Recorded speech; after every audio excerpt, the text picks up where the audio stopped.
Hola, ¿qué tal? Bienvenidos a un nuevo video de Rhino. Bienvenidos a Rhino Designer. El día de hoy vamos a ver un comando que te va a ayudar muchísimo en lo que es la fluidez de trabajo. El comando se va a llamar Show Selected o Mostrar Seleccionados.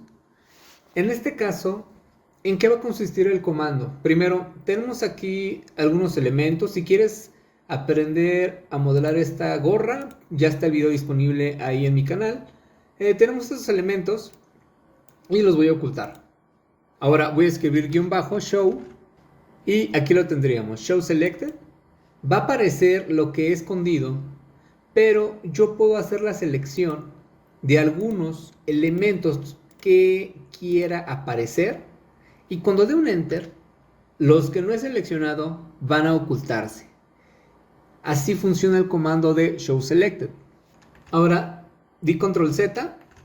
No importa en la capa en la que estés trabajando, o sea, yo aquí tengo elementos en la capa azul, capa negra, capa rosa, capa verde.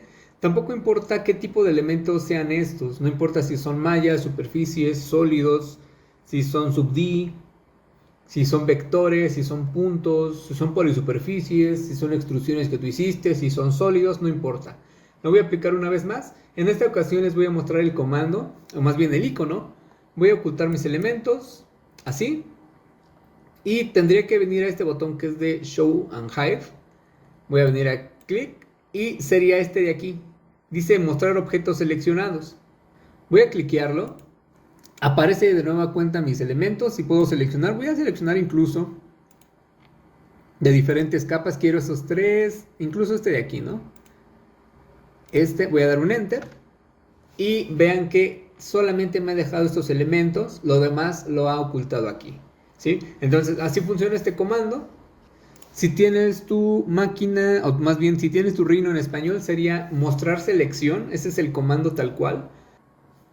Este tipo de comandos es muy útil cuando trabajas con muchísimos elementos, sobre todo cuando trabajas con interiores, o literal cuando tengas muchos elementos, pero cuando trabajas en interiores, aparte de que vas trabajando en capas, hay ocasiones que para ir agregando materiales, o sea, es mucho más cómodo ir ocultando partes o ir manteniendo cosas. O sea, este comando te va a ayudar muchísimo para lo que es la fluidez de trabajo. Te va a agilizar bastante tus tiempos tanto de modelado como cuando vayas agregando materiales. Y bueno, hasta aquí lo que es el video de hoy. Si quieres tomar un curso conmigo, puedes hacerlo. Puedes contactarme por ahí por la página de Facebook. Si quieres mandarme un mensaje privado, lo puedes hacer. También tengo una biblioteca 3D en donde cada semana voy agregando nuevos modelos. Está hecha completamente en Rhino para que no trabajes ahí con superficies o más bien con mallas súper extrañas que se renderizan feo, que se mapean muy raro. Pero bueno, hasta aquí lo que es el video de hoy. Mi nombre es Guillermo Urbina, diseñador industrial y gráfico, y nos vemos en la próxima. Hasta luego.